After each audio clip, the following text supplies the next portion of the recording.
तो good morning guys. आज हम पढ़ेंगे सर्वनाम। देखिए, पढ़िए और समझिए। मैं राजू हूँ। राजू मेरा मित्र है। वह मेरे घर के पास रहता है। उसके पिताजी मेरे पिताजी के सह कर्मचारी हैं। वे दोनों एक साथ अपने कार्यालय जाते हैं। उपरोक्त वाक्यों में मेरा मेरे शब्द राज संज्ञा के लिए, वह तथा उसके शब्द राम संज्ञा के लिए तथा वे एवं अपने शब्द राज और राम के पिताजी संज्ञा के लिए प्रयोग किए गए। सभी रंगीन शब्द संज्ञा के लिए या उनके उसके स्थान पर प्रयोग किए गए हैं। इस प्रकार संज्ञा के स्थान पर प्रयोग किए जाने वाले शब्द सर्वनाम कहलाते हैं।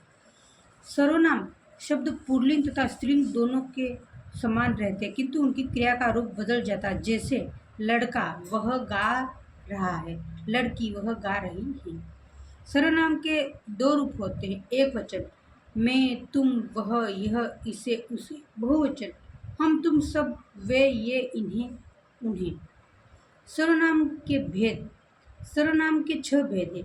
पुरुषवाचक, निश्चयवाचक, अनिश्चयवाचक, प्रश्नवाचक, संबंधवाचक, निजवाचक।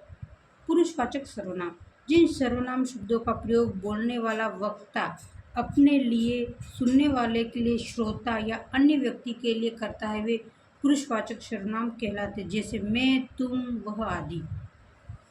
पुरुषवाचक सर्वनाम के 3 प्रकार होते हैं। उत्तम पुरुष, फर्स्ट पर्सन, बोलने वाला वक्ता अपने लिए जिन सर्वनामों का प्रयोग करता है, वे उत्तम पुरुष सर्वनाम कहलाते हैं। जैसे मैं, मैंने, हम, हमने आदि।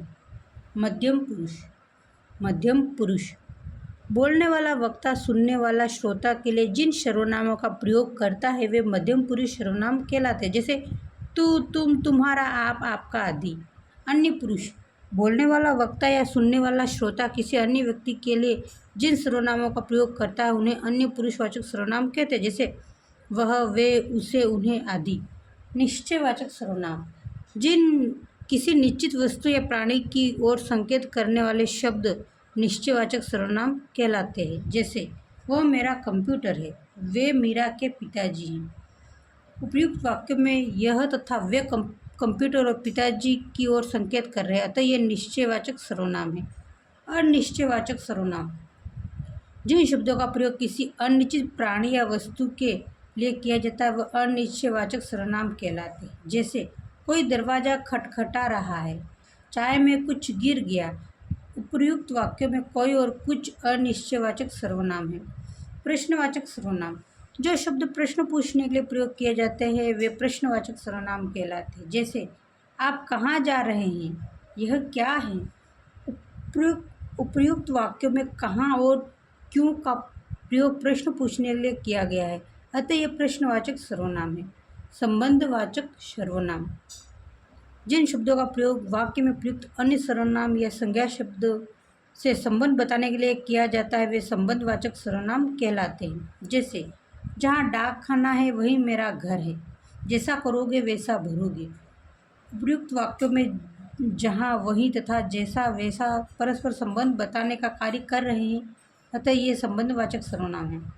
निजतावाचक सर्वनाम, जिन सर्वनाम शब्दों का प्रयोग अपने लिए किया जाता है, वे निजतावाचक सर्वनाम कहलाते हैं। जैसे मैंने यह चित्र खुद बनाया। मैं अपने आप चला जाऊंगा।